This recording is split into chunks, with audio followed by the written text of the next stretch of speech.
There's there's nothing I want more than like I wish I could go into the mind of my cat, for example, when he's like on the edge of losing his mind. Like that moment right before the eyes like become big as saucers, like right before they increase in size. I wish I could get in his brain and see what he's thinking. Like right before the zoomies kick in. Yes. Yeah. Like I want to know what happens. Like what happens chemically in the brain and what is he thinking as the zoomies take over his body. Ziggy, what happens when the zoomies take over? Oh, he's ignoring me. I was gonna say it'd be really funny if his eyes just like went like. He didn't even look over at me. Yeah. That's the duality of animals. Half the time they're like so excited to see you, you're like their favorite person, and then like I'll go ask Aurora if she wants to go for a walk, and she looks at me like I'm the stupidest person that's ever existed. Chaser does that too. He has such a judgy face. Like he can go from so sweet to just like, why would you look at me? Stop that. Like in a heartbeat.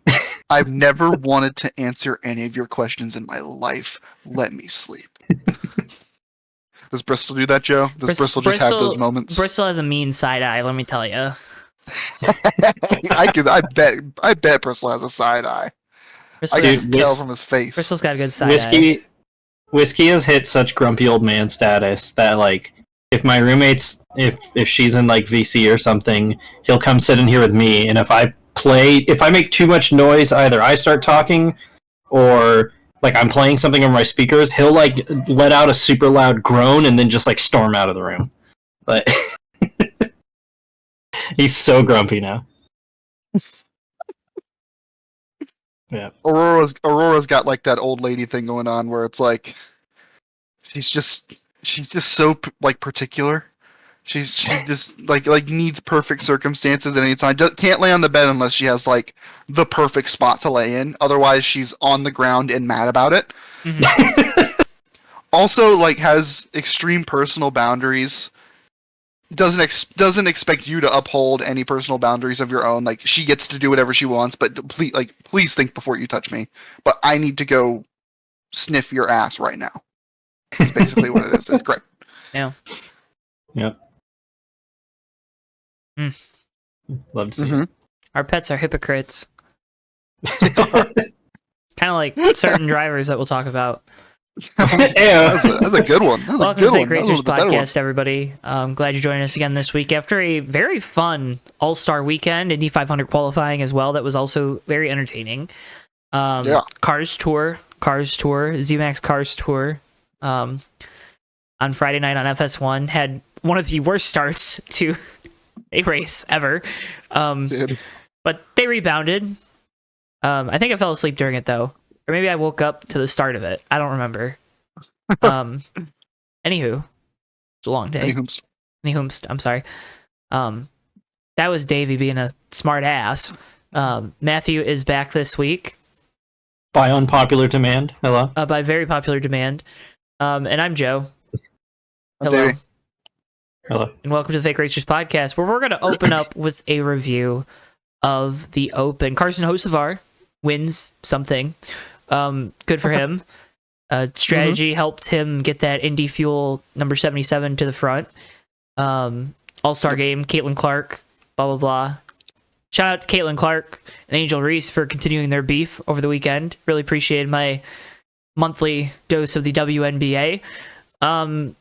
And it's time for everybody to start acting like they care about women's sports again. That's right. Anyway. That's right. Caitlin Clark's back. But hey, you know who really paved the way for Carson Hocevar to get that win? SVG and his crew chief. What the hell were they thinking at that halfway caution? That was a bummer. That was a bummer. He was running away. They took 4. They took 4. Why did they take 4? They took 4. That was the first problem. Pitting at all, I think, was a problem in a 100-lap race like that. Yeah. I would have been okay if they. I would have understood if they took 2. Because didn't people take 2 as well? Or oh yeah. Am I tripping? No. Yeah. I think Hocevar was the only one to stay out or took 2. But yeah, a lot of guys took 2. even then, like he started like Sixth or seventh, right? Like third or fourth on one of the lines, and just that was it. Like he just, which like I don't know how. Who's Shane's crew chief? I don't even remember. I'm so sorry. If anyone has it off top, if you don't, whatever. I couldn't find it, but I wouldn't be surprised if it's Chad Johnston. I can find it.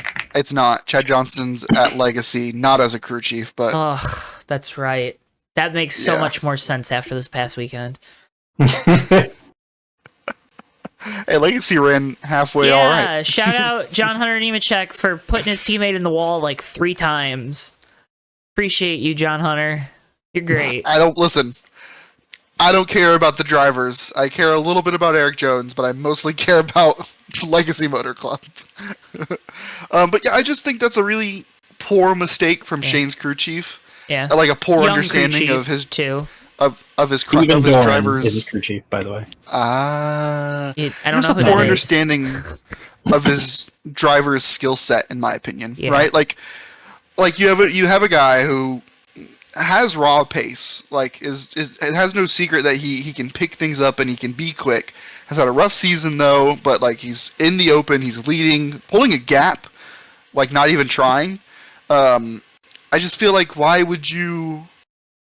I get wanting to pit. I get wanting the tires. Like I do get that, but why? I don't know why you take 4 in that moment because you know people are going to gamble. At least I did. I don't get paid to do it, so. Like yeah, it especially stuck out to me too because this is kind of pointed out to me by a Twitter mutual and I've been noticing it is, and this is not like an indictment on Shane Van Diesbergen, just something he's gonna have to learn, is he doesn't have that same level of aggression on restarts that all of these other guys do. And in a race this short where he needs to go right then and there, putting him back in the pack is just gonna make him a sitting duck. You know, because the reason why he was able to check out was he was on pole, he could control the start, and he could just go do his own thing. And as soon as you put him in the pack, he's a little out of his depth right now. That's a good point.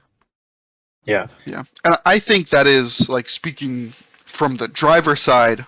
That is one of the few that's one of the few cons of being his age. With his amount of experience in racing in general, not on ovals, but like in general in racing, and the maturity level that he has, that makes sense to me, right? Like I get being however old Shane, he's in his 30s, right? Like I get being however old Shane Van Gisbergen is. He's new in the series. It's his first full season, but he has been in racing long enough, and he's raced long enough against people older and younger than him to kind of know, like, that he has some work to do on the oval side of like etiquette, but like he has basic etiquette where like he knows that as a 35-year-old man or whatever, he doesn't need to be sending it down 3 wide bottom at a short track, especially because he's a grown-ass man who's raced a lot, and like that makes sense to me, you know?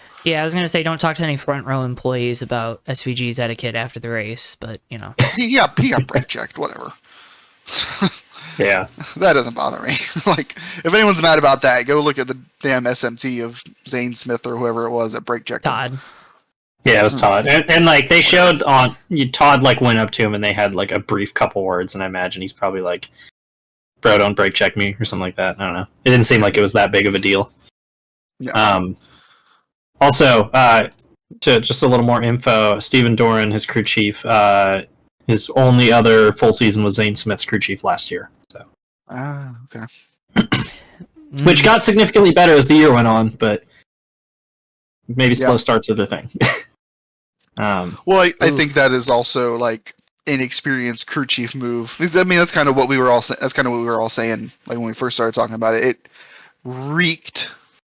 Reek is like a strong word, but it reeked of like inexperienced crew chief that like was thinking for the moment, was thinking for the race, but wasn't thinking for like the driver in the context. You know? I was thinking for if it was a 150 lap race, or a thought where like if the race was a lot longer, maybe it works, but even then it's just traffic, and like you said, the restarts are so critical, and where you position yourself on the restarts is very, very critical. It's also a very critical rule to not run over the cone and the box that's painted on the racetrack.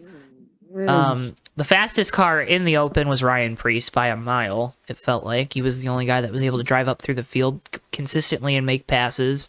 And he made one of the cardinal sins, let's say, of short track racing, and that's he ran over the choose cone. I'm sorry, the choose box.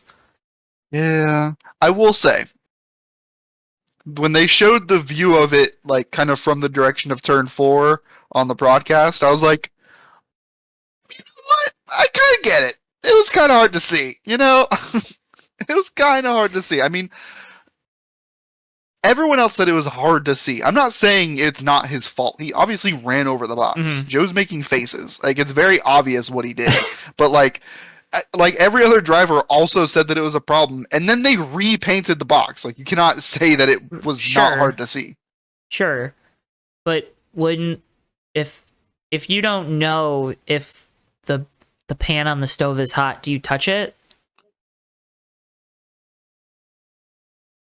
Yeah, well, because no. So what I think Joe's trying to say, like, because I get what he's saying, where you would think in that situation you'd probably be more conservative about it, you know, because just more aware of your surroundings. I mean, it just because I totally agree that it was hard to see, but he was also the only guy who hit it, you know. And you would think in the moment he would go, I can't really see the box, so I'm just going to go low and I'm going to stay there, you know, rather than kind of... Because he said, he's like, I went low around the line, I thought I cleared it, and I started warming up my tires. And it was like, maybe wait a little bit, you know? Don't even take that chance. Well, and even that's kind of admitting fault of... It's not even that he didn't, like, choose, because I think we all knew he chose the bottom, right? I think I don't think anyone's saying that he didn't make his choice clear. Right, but by letter of the law, he made a mistake. But to Matt's point, or to what Matt's saying, is, you know, maybe wait until the backstretch to warm up your tires. I think the thing that got me was the weird reaction after of, like, trying to make this macho statement, and this isn't the first time, nor will it be the last, that Ryan Preece is a little weird, which is weird that this is Davey's favorite Cup Series driver when Davey, what's your number one rule in life?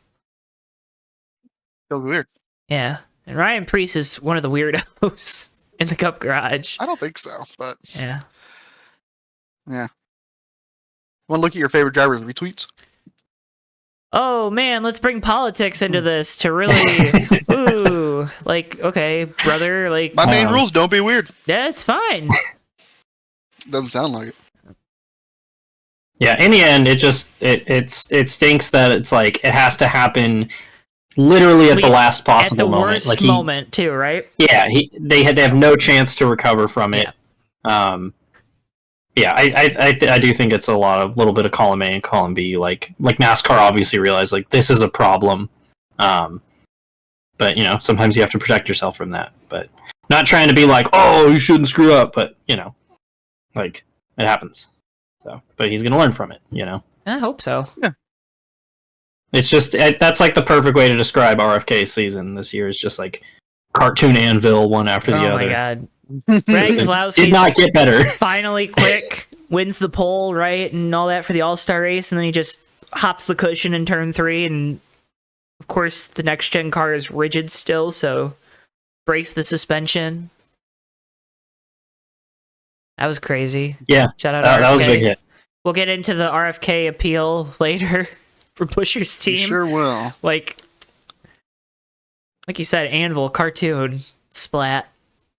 They don't even know if they're going to have a third charter next year because of this lawsuit with... God, oh my god, I forgot about that too. Who knows? I mean, they'll probably have a charter, but maybe not. Hey, Buscher got a top 10. Yeah. It's something. Shout out Chris Buscher. Yeah, I did not realize that. I don't remember if this was on the show when I was saying this, but I didn't realize just how bad of a season Brad's having. It was like 33rd in points, right? Like something like that. 33rd, 32nd. He doesn't have a top 10. Yeah. Pretty rough. But yeah, they've had speed the last 2 weeks. It's something. A lot of good that's done them. Yeah, hey, you know, it's something. That's right. Christopher Bell, he's an All-Star Ace winner. He's an All-Star. He sure is. Man, what a battle.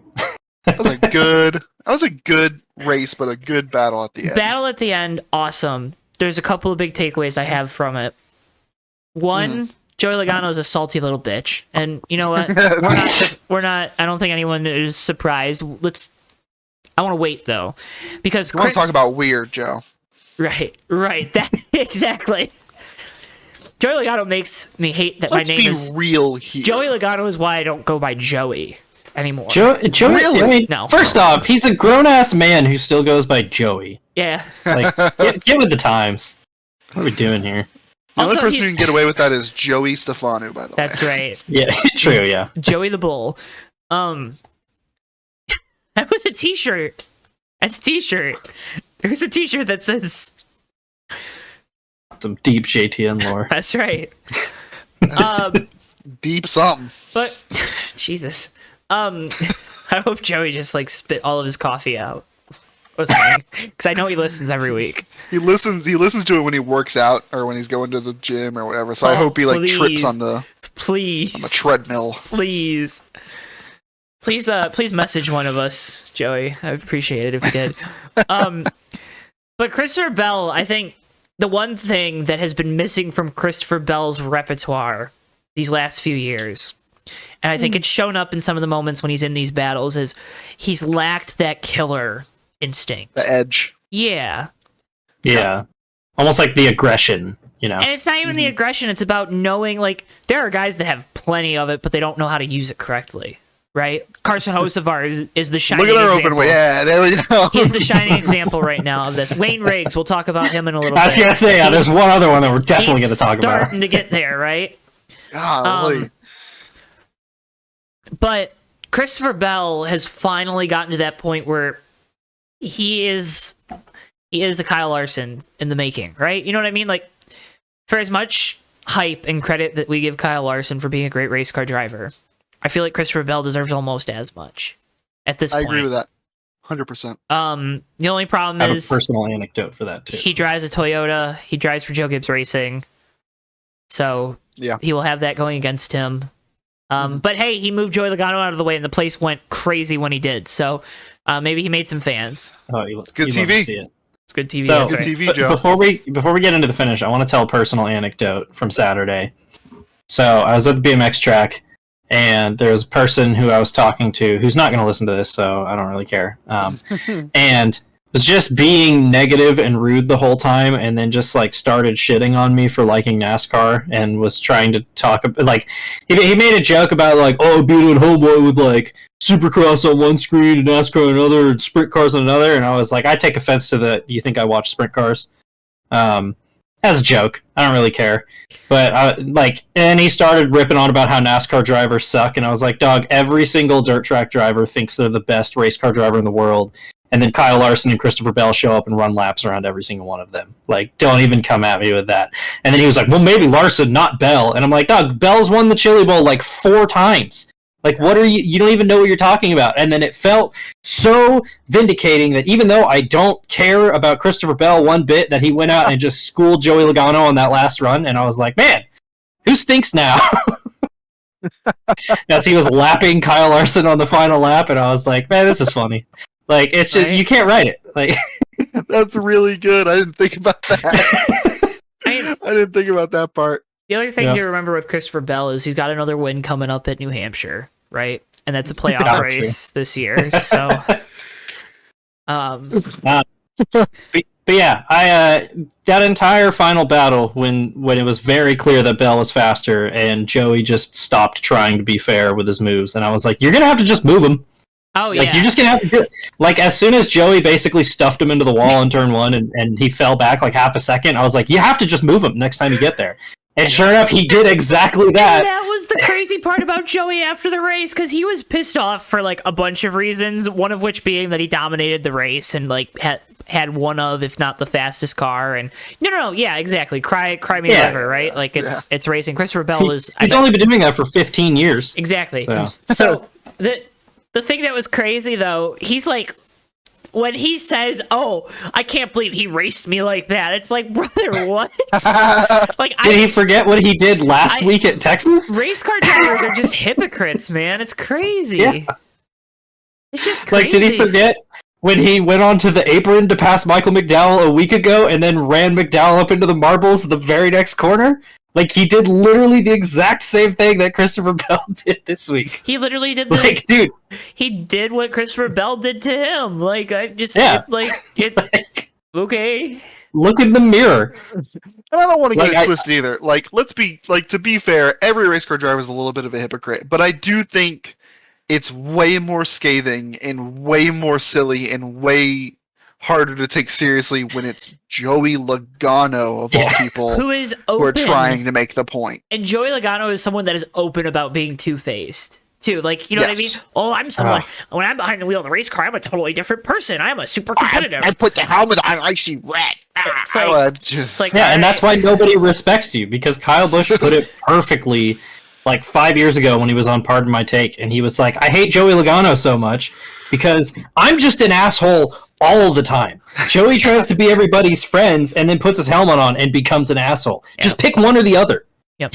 Like, you know what you're getting with Kyle Busch, right? Like, if you want to be the villain, be the villain, Own Joey. It. Own it. Yes. Don't bring your kids out there so people don't boo you. A couple drivers did that in intros. It's kind of fun. Booing the shit out of your kid. You know, it's like, fuck them kids. That's right. But yeah, I don't know. Joey Logano is he's just being a funny guy. Yeah. These Penske cars are actually quick though. It's kind of scary. They're quick right now. They're not usually well, you know, they're not usually this fast in NASCAR at least. Sorry, you mean the Team Cheaters cars? Listen, man. Listen. Shut up. You see that shirt? No. You see the guy with that shirt? There was a guy with a shirt that was the Team Penske logo, but instead of Penske, it had cheaters. That's amazing. And he was in like a video someone took of Tim Cindric after the That's amazing. thing we'll talk about later. He was in the video, and Tim Cindric like saw him, and he was like, "Oh yeah, no, you're great, yeah." That would be my reaction too. You know, we'll talk about it. It was very funny. I have to find the video, but oh man. All right. Anything else about the All-Star race? I mean, fantastic. 10 out of 10. Best Wilkesboro All-Star race. Such a good race. Some people were complaining about tires and stuff. Denny Hamlin. Shut up. Not shut up. It's a great race. Run that race in the afternoon as a points race, and I bet it hits like crap. Did y'all notice that Fox was like pushing the narrative about making it a points race, right? Like, y'all, yeah, especially like in the final 50 or so laps, like they were on that hardcore. This should be a points race, guys. This should be a points race. Oh my god. We should have 37 points races, and we should give that to Fox. Somebody just realizes their last race of the season. Thank God. I mean, listen. If there was a season for them to do that, it was this one because it was fantastic, and they had every right to make that point. Yeah. In my opinion. So. Yeah, it was just weird. It was weird energy, you know. Ken, don't be weird. That was weird. We gotta talk about Michael Waltrip. God, the mid-race fireworks show, and then Michael Waltrip drops the yellow flag on the track, and then just like showboats to the crowd like he didn't just fuck up.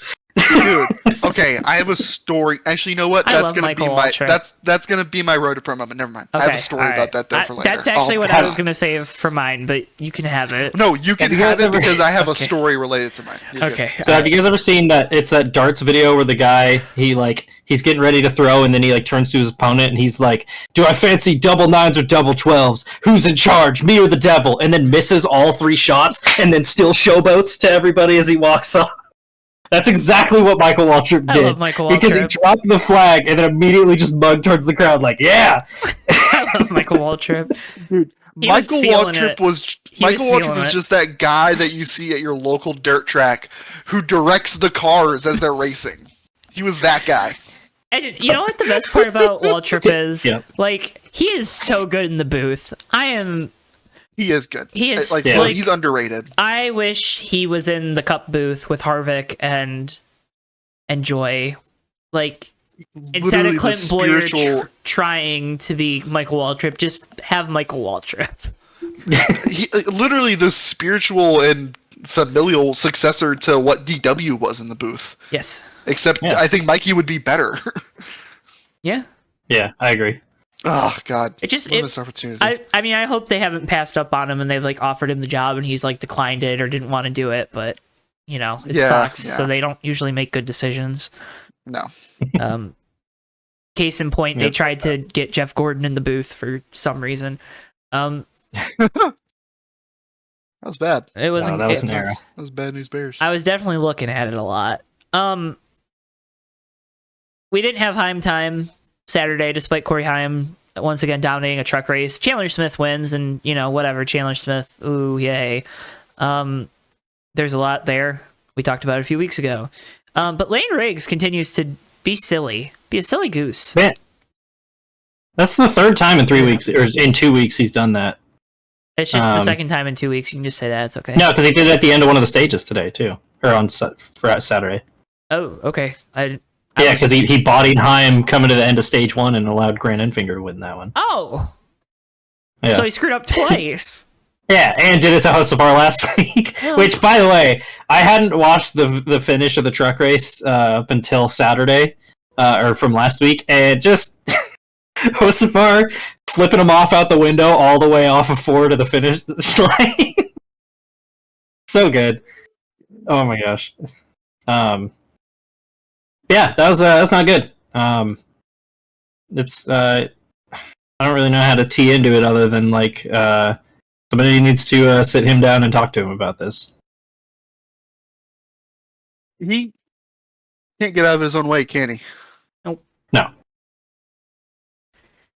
And I'm getting sick and tired of the, well, I had to do it to try to win excuse. You don't have to do anything in life. You don't have to do anything bad, good, indifferent.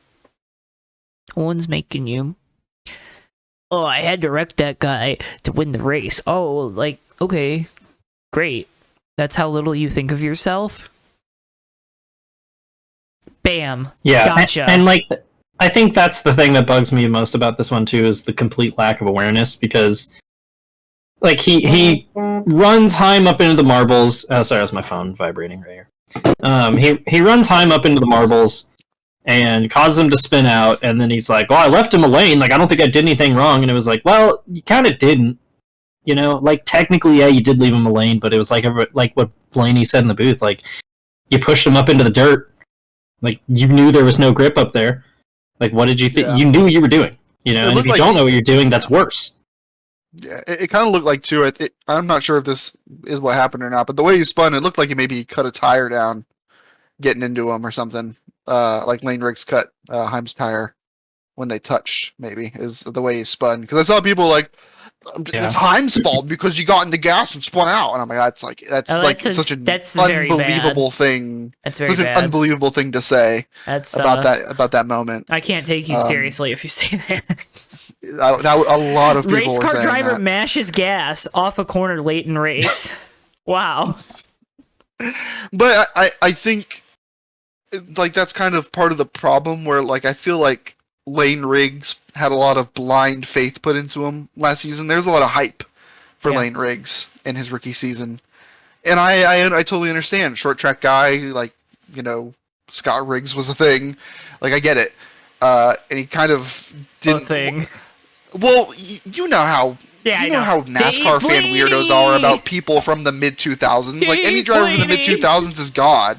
So, like, obviously there's going to be a lot of hype around him. And he didn't really deliver.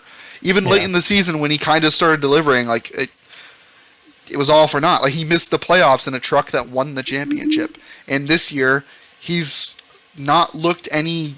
Like, it doesn't look like there's been any meaningful improvement in his driving. There's speed. And now he's making dumb mistakes like this. Yeah.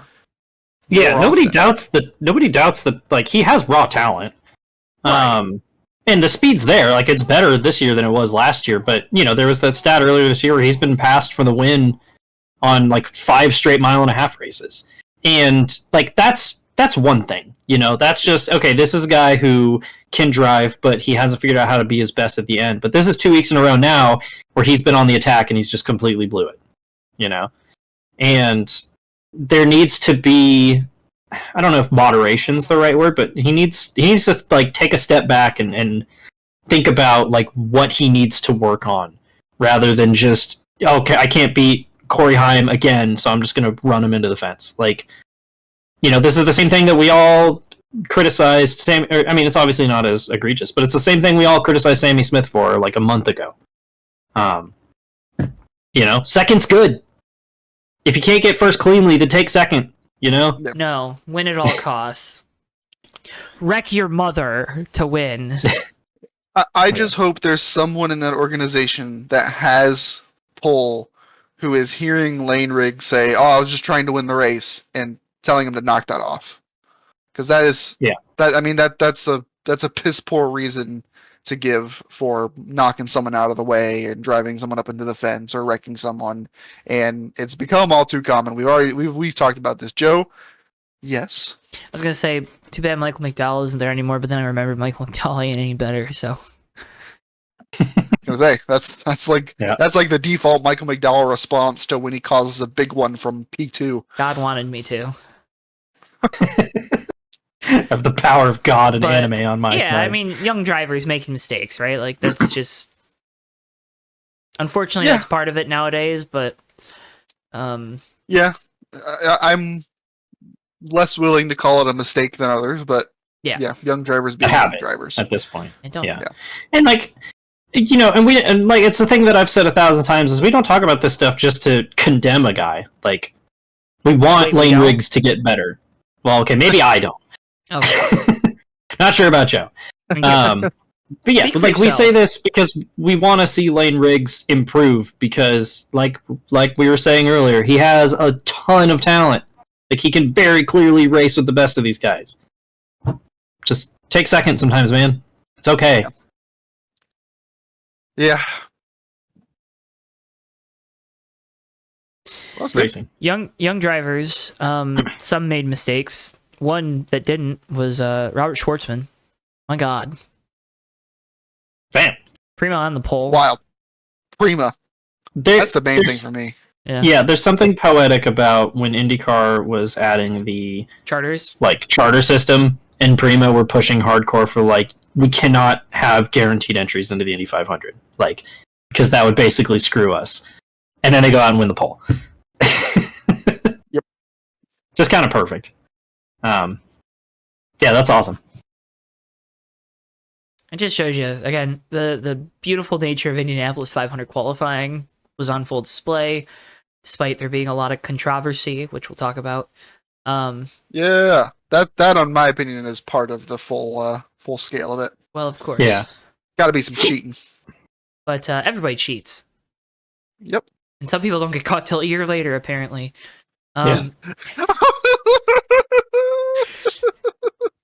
Yeah. Can't do anything about it. We just want to talk about that now, since we're on it. Yeah, let's go ahead and go from the shop. Robert Schwartzman, Prima, congratulations. I was going to say, we got the sound this week. Team Penske pulled both the 2 of Joseph Newgarden, who I believe was flagged on the second time through tech, or maybe it's vice versa, and the 12 of Will Power for a violation of blending the attenuator line that was apparently noticed by someone else on the grid. Reports were originally that it was Chip Ganassi.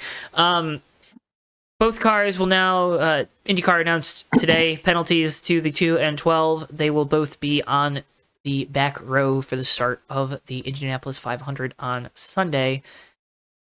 They should have been in bump day qualifying. Yeah. They should have been. Personally, I think the slower one should have DNQ'd, because your time shouldn't count at all. Yep. So, I do want to get, like, we've held a stance on this show that cheating in motorsports is cool, and I think that still stands. The main thing is that it's the team that's owned by the owner of the series, and they've been getting away with it for a year. And we've already been highly critical of the on-track shenanigans that they've gotten away with in the last year and a half, and this just makes it even worse, especially because everybody's talking about that they've spotted it at this race last year. Well, I don't think they spotted it at the race last year. It just so happens that the car in the museum owned by the series and the team owner happens to also have this... I will say it was dropped by Marshall Pruitt. I can't find the source anymore. Are you looking for the video? Or wait, no, I know what you're talking about. Yeah. Teams did know about this. Oh. They have pictures of it dating back to last year. Oof. Well, then why did they say there were something rumors. They've been complaining about it, but the sanctioning body hasn't done anything until now. Why did the sanctioning body wait until qualifying day to do something about it? Because it's funny. Let me see. Yeah. Let me see if I can find more information. I was at work when I saw this. The most damning thing about it is that video that Marshall Pruett released, where he's like filming Joseph Newgarden's car, and he's like, I mean, it's there. You can come look at it right now. It's on the car. If this is the same car that he raced, and we don't know. Yeah. But if it is, no, I know it is. Again, it is, but like,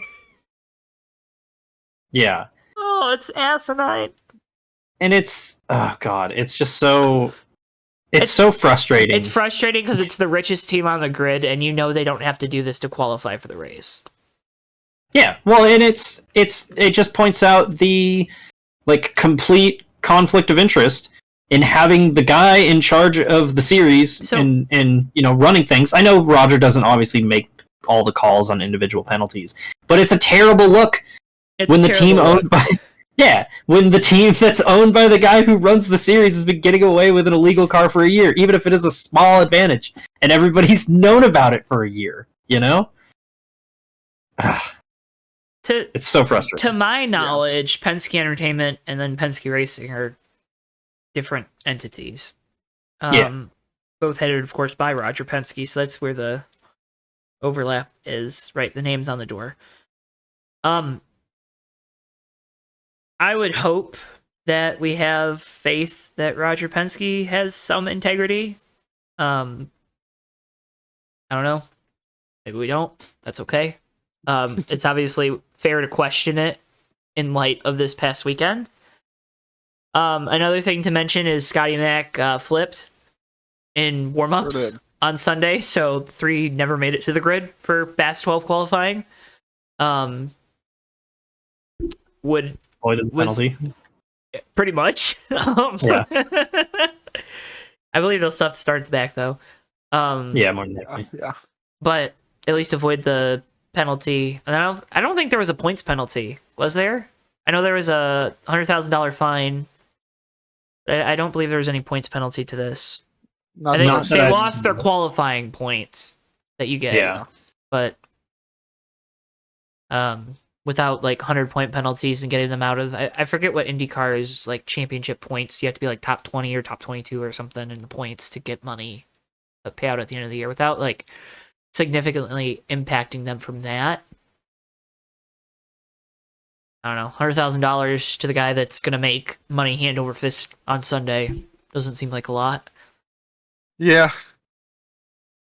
For what it's worth, I don't see anything about any additional penalties or anything. It's all just the. I mean, because the thing is, you can't strip the win from them from last year, right? I think that ship's obviously sailed. Yes, you can't take away the front row lockout that they had last year in this race. Can't take any of that stuff away. I don't know. It's frustrating. It is, and it's a little sad for sure. It's also funny to watch them like hacking away at the 2 cars, rear clip, like desperately trying to be like, "No, guys, wait, we didn't do it. It's like you didn't have one like made up the correct way. Oh my gosh, they're both. Yeah, all of your rear clips are like this. Well, that was the funny thing too, is they tried to pass it off as like, "Oh, there's no performance gain; it's for aesthetics," and I was like, "What?" I mean, man. You can't even see it.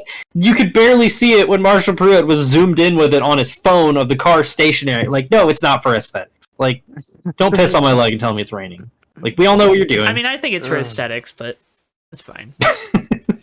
I bet you do. I should have worn my Team Penske IndyCar shirt. Is what I should have.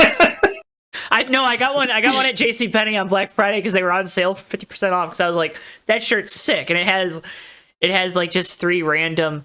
Yeah, of course. Yeah, because Alex Palou isn't. The 10 team isn't doing anything illegal. Okay. No, he's just better. Obviously. He's just better. Yeah, Fried I like chicken winners. watch. # cry about it on Twitter. I like winners. If Alex Pillow wins the 500, that'll be cool, but he probably won't. So probably won't. Something unique and wild will happen to him for sure. Same thing with Pato. Yeah.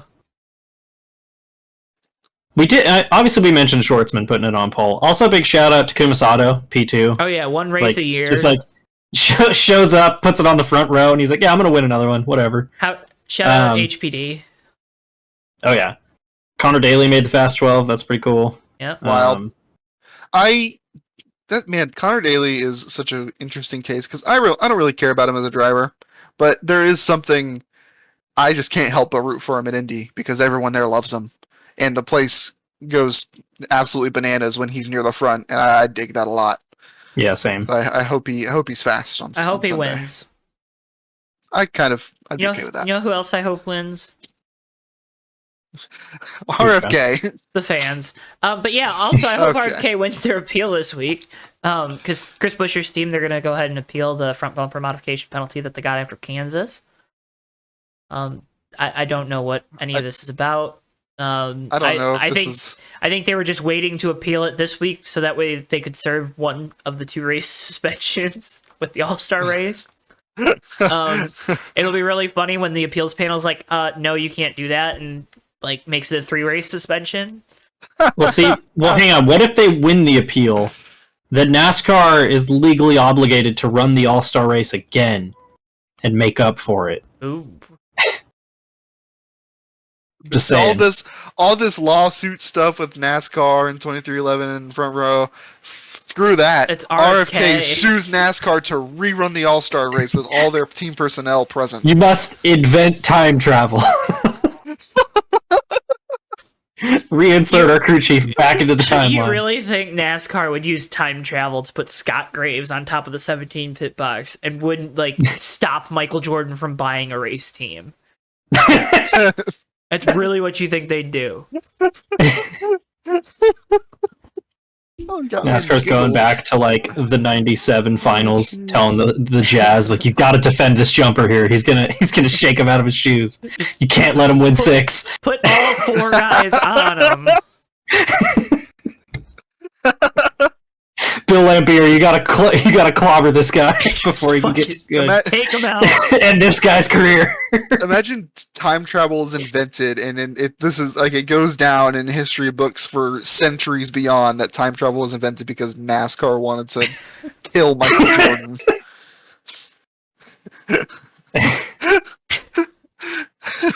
What if that's what they've been doing the whole time? They're the ones who planted the drugs on Jeremy Mayfield.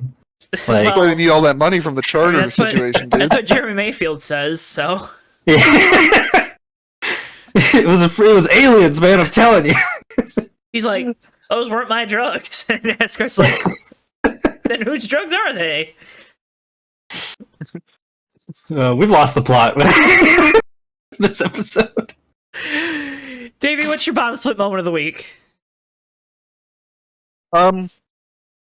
Well, as of right now, it's the fact that Tottenham Hotspur are playing in a major tournament final, and I'm breaking it on a daily basis. Because we're either going to win on Wednesday, and I'm going to have eternal happiness for the rest of my life, or we're going to lose, and there's not going to be anything worth living for ever again. So, really, it's not a big deal, but, just been grappling with that one a little bit, A little stressful. Who are they playing? Manchester United. Ugh. Your boss is going to have to root for Tottenham Hotspur this Wednesday, my friend. Yeah. Let him know I appreciate the support. I will. Matt? Bottom split moment of the week? Hopefully I'm not stealing yours. My bottom split moment of the week is the Toronto Maple Leafs losing their 7th consecutive Game 7. Their 6th in a row of the Matthews, Marner, Nylander, and Riley era. 10 minutes into the game, they're getting outshot 20-0. Shot attempts, not shots on goal, but just shot attempts. Yeah.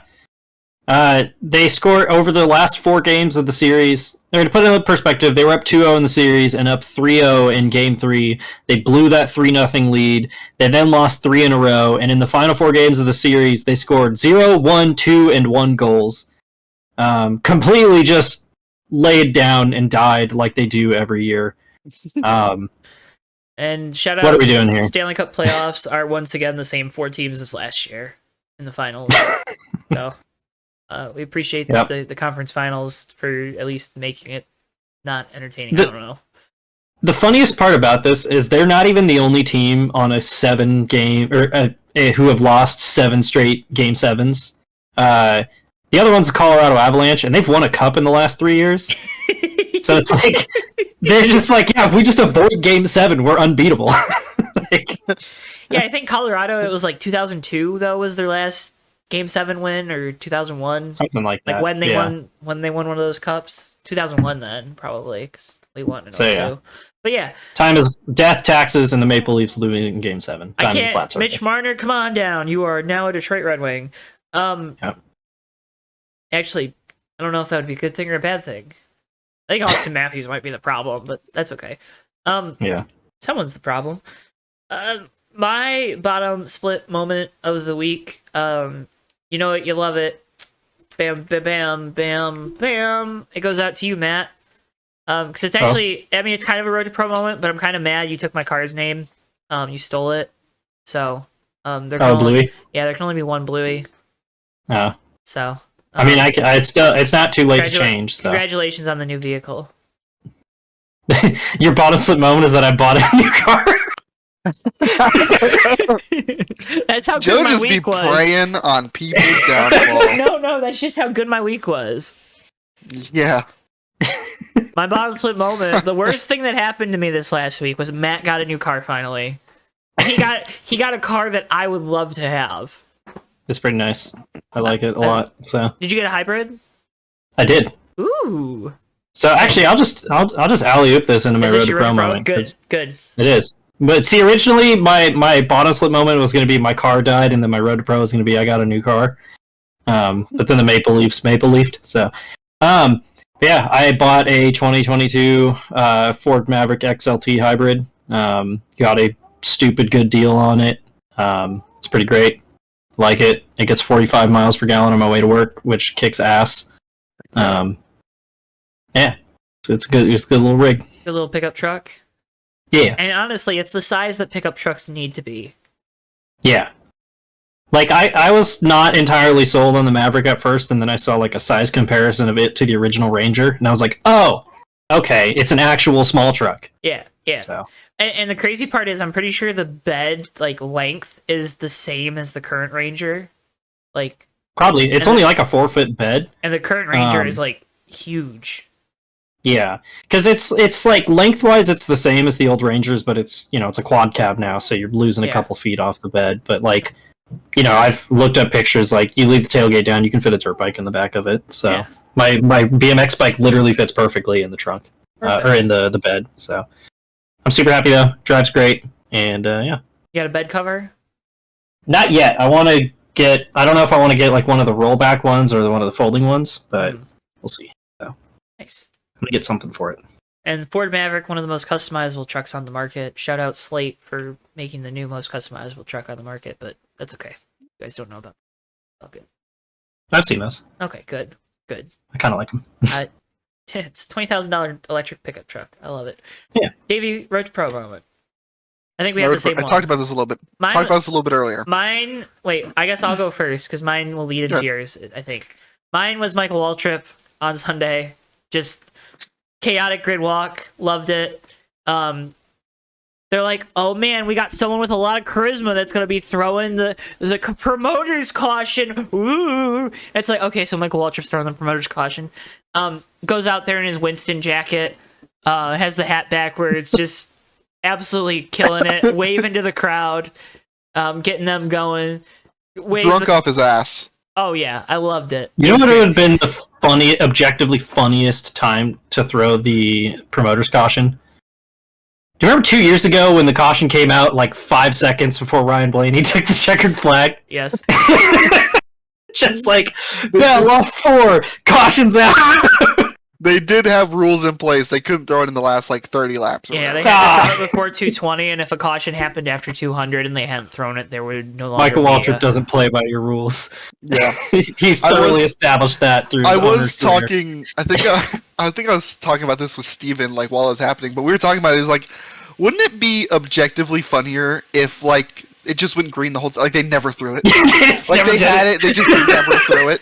I mean, wouldn't that be funny? Okay, so now that we all know they had all the fireworks planned, dude. The fireworks are what sold it to me. I was like, we live in this timeline. Honestly, I was all in. Honestly, every single week they should have yellow fireworks rigged up for every caution, and every time there's a caution, they should press the button and yellow fireworks should explode around the racetrack. I think it was at Texas a few years ago. Was it Texas a few years ago where they had like the big fireball cannons on the backstretch? Like just more pyrotechnics. The fact what we need. No, we need like what Gateway has on their back straightaway. Every time there's a caution. Yeah. It's just explosions going off. It sets that's what they do on fire. It's just that's literally what they do for Supercross. Like when the leader crosses the finish line, they fire off 2 big fire cannons over the finish line. Perfect. And I think they even do it for when they drop the starting gate. I'm like, we need more of that in NASCAR. We do. We need more pyrotechnics. We need more fireworks. We need more loud shit. Yeah. So, piggybacking off of that a little bit, Joe. He dropped the yellow flag on the track. That was also part of the Road to Pro moment because that was just top tier. That was perfect. And then the fact that he like dropped the way he was waving it was so weird. Like he was trying to be like the cool flag guy, but then you could like see it progressively like slipping out of his hand. And when it falls, he just turns around immediately and was like, "Hey!" That's great. You need to do the iRacing one where he's just like Yeah, bury the flag, man. That would have been Dale Jr. So piggybacking off of that, my Road to Pro moment is also that, but it's because I was in Discord watching the race, and at one point before it was confirmed who was throwing it or like anything, like we were kind of talking, so we weren't really listening to the broadcast. I didn't even hear them say that part was, oh, it's someone charismatic. I didn't even hear that, but they were like talking like. They were like talking about the promoter's caution, and then they showed Michael Waltrip like in the crowd, and Antonio offhand is just like, "Wait, is Michael Waltrip throwing the yellow flag, like throwing the promoter's caution?" And we're all like, "Antonio, no! Like, what does Michael Waltrip have to do with anything? Like, what are you talking about?" Like, we probably made fun of him for about 3 laps, and then sure as shit, assholes, and you wonder why I don't watch races with you. I mean, it was fine. It was like gentle ribbing. It's like we were just like bringing Michael Waltrip up for no reason for a little bit. But like, sure as shit, 10 laps later, Michael Waltrip's in the goddamn flag stand, very clearly pissed off his ass, like drunk off of everything, and like I said earlier, acting like the drunk guy at your local dirt track who's directing the cars in the direction that they're going. Like, just giving that energy the whole time. Oh my god, that is a Bristol sticker? It was a jump scare on the camera. If you're not watching the video version, we just got jump scared a little bit. But anyway, it was just funny because, like, not only were we laughing at Michael Waltrip being drunk on a flag stand, which just seems like a health hazard, we were also laughing because, unbeknownst to us, Antonio had the script the whole time. Because then, while we're watching him do it, and we all start cheering when he throws the yellow flag, Antonio is like, he's gonna drop it, and we're like, he's fine, he's got it, look at him, he's got it. And then, sure as shit, once again, Michael Waltrip, never one to go against the bit, drops the yellow flag onto the racetrack. Honestly, phenomenal. I loved every second of that. When Boyer was like, or it was either Boyer or Harvick was like ribbing him for all the stuff he drops. It's like he dropped a taco on Denny's car that one time. He did. That's one of my favorite fucking grid moments. Oh my god. My favorite part about that was like I like stepped out of the room briefly. I don't remember what I was doing, but when I came back in, there was just fireworks going off, and Michael Waltrip was just on the flagman. I was like, "What is happening?" And then, and then Harvick just starts like screaming about him dropping the flag, and I'm like, "What? Did he just hijack this race? Like, what is going on?" It's a rogue Michael Waltrip taking control of the race. I think every race needs a promoter's caution. That's a slippery. If it's as awesome as that every time, you know what? I'll get behind it. Why not? If you want to get rid of the stages, let's do that. One fan gets a button that they can just throw a caution whenever they want. Fan vote yellows. They only get to throw it after they've drank 3 beers. Yeah. It'll get used like it'll be kind of like vote to kick functions in like Counter-Strike. You're just voting to kick like you're just voting for a caution every lap. As soon as we go green, if Prime does that? Voting Joey Logano out of the race. What if Prime does that? I don't think they do that. They could do it. They could do it. If anyone could do it, Amazon could. No. Hey, for what it's worth, going back to this because that is a good point. If we did get rid of stages, I would not be mad with a promoter's caution. Well, Cars Tour does it. Yeah. Also, even more reason to do it. Why not? Cars Tour. Screw it. Cars Tour. That's real racing. Can't throw it within 100 to go or whatever. Cars Tour. Or X% of the race. Cars Tour. No cautions at let's just do the car store. Let's just do the car store. When they were hyping it up, like somebody charismatic, and they're like, "It's Paul Menard." Just, oh my god, that would have been amazing. Ryan Newman. Everyone get excited! It's Paul Menard. Video. Look, everyone watching on the video. Look at it now. It's Paul Menard. He just only throws the yellow on lap 27 every time. doesn't wave it. Just like puts it out. Holds it. Puts it back in. Why was Paul Menard number 27? It fit the like RCR numbering scheme at the time. I think so, yeah. Because they were 27, 29, 31, 33. Lame. Yeah. Lame. Be cool. Anyway. Number. That's the show this week, guys. Thanks for watching. What in the world? Just end it there. No promos. If you couldn't tell, it was a great week of racing. We're gonna have another great weekend. Biggest weekend of motorsports, Monaco, Indy, and then the British British MotoGP race. Hell yeah. And then the Coca-Cola 600, World 600. Amazon's gonna have the coverage, so excited to see what their coverage looks like from pre to complete race. I'm a little disappointed with it being like the 500 and then going right over to Prime for the World 600. I'm worried I won't get to see all the pre-race that I'd want to see for it being their first, you know. Is it only on Prime? It's not on network TV at all? It is only on Prime, but I'm assuming they're going to do like they do with the NFL where they have it on Twitch. Because cool cats know that you can watch the NFL Thursday night games for free on Twitch. Yep. Twitch.tv/Prime Video. Yep. I'm more just asking because I know my parents have garbage internet. My dad's going to be very mad. Oh, well, yeah. You know. Get good, scrub, I don't know. They've been trying. AT&T literally won't. Nobody will service my parents' house except AT&T with their butt-ass internet. Starlink. That's wild. That's a bummer. You ain't lying. T-Mobile home internet? They won't. They won't service their address. I've checked literally every single one. Wow, that's sad. Yeah, that's unfortunate. It's kind of stinky. Yeah. Oh my gosh. But anyone have anything to promo this week? Tomorrow night, the USRL National Tour, the ARCA Series, takes on Charlotte on Fast 29, friend of the show and JTN. So have a look-see. I don't think I have anything going on. JTN, we're live this week. Bomb Squad Racing season finale from Atlanta. Coverage kicks off 9:05 p.m. Eastern Time. Tune in for that one. Might be the last one for a while. Yeah, tune in. Tune in. Tune in. Tune in. Tune in. Tune in. Tune in. Tune in. Tune in next week as we talk Indy 500, Coke 600, and maybe Monaco if it doesn't suck, but it probably will because it's the MotoGP British Grand Prix. Oh, I'm sorry. The most important race. Yeah. I'm sorry. Don't forget BTCC. Mark Marquez is going to win by like 30 seconds again. Sorry. Okay, cool. Yeah, that's what I've been waiting on. Anyways, we'll see you guys next week on the Fake Racers Podcast.